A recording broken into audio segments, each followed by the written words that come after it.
হাসপাতালে আশ্রয় নিতে এসে ধর্ষণের শিকার হয়েছেন এক গৃহবধূ। মানিকগঞ্জ ২৫০ শয্যা বিশিষ্ট জেনারেল হাসপাতালে ২ আনসার সদস্যের হাতে গণধর্ষণের শিকার হয়েছেন বলে অভিযোগ করেন ভুক্তভোগী গৃহবধূ। আমার হচ্ছে নারায়ণগঞ্জ থেকে আসছিলাম, তো আমার হাজবেন্ডের গাড়ির চার্জ শেষ হয়ে গেছে। এর জন্য এখানে নিরাপদ জায়গা বলে হসপিটালের সামনে দাঁড়াইছিল। পরে এখানে 2টা সিকিউরিটি গার্ড ছিল, তো ওনারা আমাদের ওইখানে নিয়ে গেছে। ওইখানে নেওয়ার পরে বলতেছে যে তোমরা মিথ্যা কথা বলতেছ। পরে বলতেছে দুজনে দু জায়গায় নিয়ে কথা শুনবো, যদি মিলে তাহলে হচ্ছে আমরা সাইডে দিব, না হলে পুলিশে দিব। তো আমাদের হচ্ছে 2 জায়গায় নিয়ে, পরে আমার হাজবেন্ড ছিল নিচে আর আমি ছিলাম উপরে। তারপরে একটা ছেলে আসছে, সিকিউরিটি।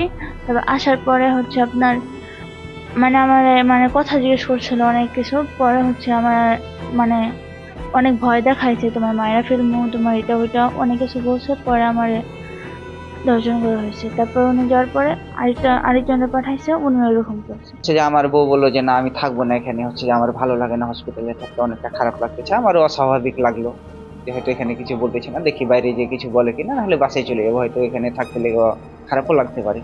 তো বাইরে যাওয়ার পরে যে ওকে যখন আমি এক পর্যায়ে যে ভালো করে বলি যে আমার মাথায় ছুঁয়ে বলো তো যে কিছু করছে কিনা বা কিছু হয়েছে কিনা তোমার সঙ্গে, ওনার মাথাতে আমি হাত দিয়ে বলি যে তোমাকে ছাড়বো না, বলো সত্যতা। এক পর্যায়ে কেঁদে দেয় বলে জানা আমার সঙ্গে এগুলো করছে। আমি তাৎক্ষণিক যে সদর থানাতে যে ডায়েরি করে সঙ্গে সঙ্গে পুলিশ এসে তাদেরকে শনাক্ত করে দিয়ে আমরা তাদেরকে ধরে নিয়ে গেছি। এই ঘটনায় অভিযুক্ত আনসার সদস্য শাহাদাত হোসেন ও আবু সাইদকে আটক করেছে সদর থানা পুলিশ। বর্তমানে হাসপাতালে চিকিৎসা দেওয়া হচ্ছে ভুক্তভোগী নারীকে। পুলিশ জানায় অভিযোগের সত্যতা যাচাই করে দ্রুত প্রয়োজনীয় আইনগত ব্যবস্থা গ্রহণ করা হচ্ছে। হাসপাতালের ভিতরে ডিউটি ডাক্তার থাকে বা নিরাপত্তা রক্ষী থাকে, তো সেই হিসেবে তারা হাসপাতালের ভিতরে ঢোকে। তখন হাসপাতালের ভিতরে গেটের ভিতরে 2 জন অঙ্গীভূত আনসার সদস্য তাদেরকে থামায়, নাম ঠিকানা জিজ্ঞেস করে এবং বলে যে আপনাদের বক্তব্য তো সন্দেহজনক হচ্ছে, আমরা আপনাদের জিজ্ঞাসাবাদ করবো। তখন একজন সদস্য পুরুষটাকে একদিকে নিয়ে যায় জিজ্ঞাসাবাদ করতে, আর একজন সদস্য মহিলাটাকে নিয়ে যায় জিজ্ঞাসাবাদ করতে তাকে দোতলায় উঠে ওইখানে বসে জিজ্ঞাসাবাদ করার নামে তাকে ধর্ষণ করে, যেটা ওই মহিলার বক্তব্য।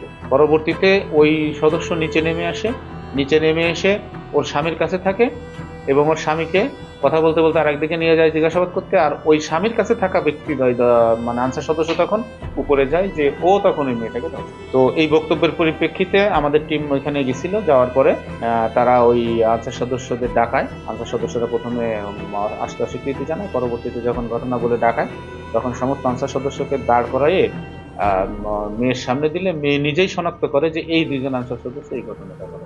তখন আমাদের টিম ওই 2 জনকে আটক করে জিজ্ঞাসাবাদের জন্য, এবং মেয়েটা অসুস্থ বিধায় তাকে হাসপাতালে ভর্তি রাখা হয়েছে ওসিসিতে। আর মেয়ের গার্জিয়ানরা আসতেছে, তারা আসলে অভিযোগ করলে আমরা আইনগতভাবে মামলা বা পরবর্তী